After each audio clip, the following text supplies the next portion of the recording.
Friends, welcome back to my channel. ఇవాళ మనం ఎంతో టేస్టీ రెసిపీ స్వీట్ పూరి చూడబోతున్నామండి. చూసారు కదా, లేయర్డ్గా ఎంత క్రిస్పీగా భలే కనిపిస్తుంది కదా. ఈ స్వీట్ పూరి ఎలాగా ఇంట్లో సింపుల్గా చేసుకోవచ్చో ఇప్పుడు మనం చూద్దాం. దానికి ఫస్ట్ ఒక 2 కప్స్ మైదా వాడచ్చండి. నేను ఇక్కడ వీట్ ఫ్లోర్ తీసుకుంటున్నాను, గోధుమ పిండి. 1/4 కప్పు షుగర్ యాడ్ చేశాను. ఒక 1/2 టీ స్పూను సాల్ట్ తీసుకున్నాను. 1/4 కప్పు గీ యాడ్ చేసుకొని బాగా మిక్స్ చేసుకోవాలండి. చూసారు కదా, హ్యాండ్ బ్లెండర్తో మిక్స్ చేస్తూ 1/3 కప్పు మిల్క్ మధ్య మధ్యలో వేస్తూ నేను మిక్స్ చేస్తున్నాను. ఉండలు రాకుండా కలుపుకోవాలి.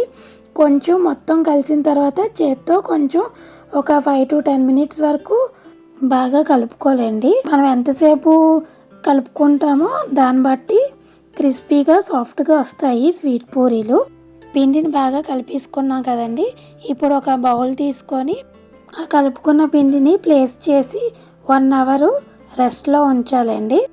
ఇప్పుడు షుగర్ సిరప్ కోసం మనం ఒక ప్యాన్ వేసుకొని ఆ ప్యాన్లోని 1 కప్పు షుగర్ వేసి 1 గ్లాస్ ఆఫ్ వాటర్ వేయాలి. తర్వాత 3 క్రష్డ్ ఇలాచీ కూడా యాడ్ చేసుకొని బాగా మరగనివ్వాలి.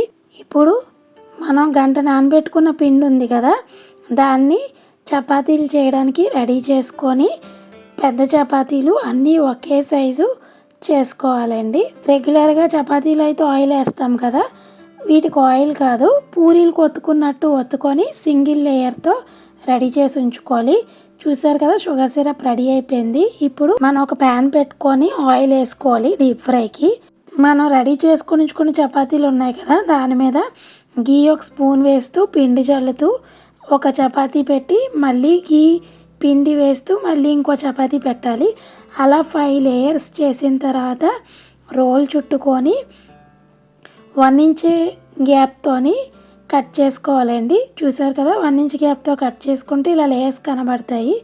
ఇప్పుడు దాన్ని మళ్ళీ చపాతీని చిన్న చపాతీలా ఒత్తుకోవాలి. చిన్న చిన్న పూరీలు చేస్తాం కదా, అలాగా కొంచెం మందంగా ఉండేటట్టు చూసుకొని ఒత్తుకోవాలండి. అప్పుడే లేయర్స్ బాగా వస్తాయి. అన్నీ అలా రెడీ చేసి పెట్టుకున్న తర్వాత మనం వేడి చేసుకున్న ఆయిల్ ఉంది కదా, అందులో డిప్ చేసుకొని ఫ్రై చేసుకోవాలి. కొంచెం గోల్డెన్ కలర్లో వచ్చినంత వరకు ఫ్రై అవ్వాలి. చూసారు కదా ఎంత బాగా లేయర్స్ కనిపిస్తున్నాయో. అలా ఫ్రై అయిన తర్వాత పక్కకు తీసుకొని ఆయిల్ అంతా పీల్చిన తర్వాత మనం రెడీ చేసుకొని ఉంచుకున్న షుగర్ సిరప్లో డిప్ చేయాలి. అటు ఇటు తిప్పుతూ ఒక 2 minutes అలా డిప్ చేస్తే చాలండి, ఎక్కువసేపు ఉంచక్కర్లేదు.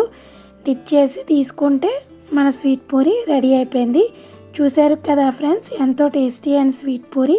మీరు కూడా ఒకసారి ట్రై చేసి చూడండి మరి. Thank you for watching friends. Please do like, share and subscribe. Bye friends.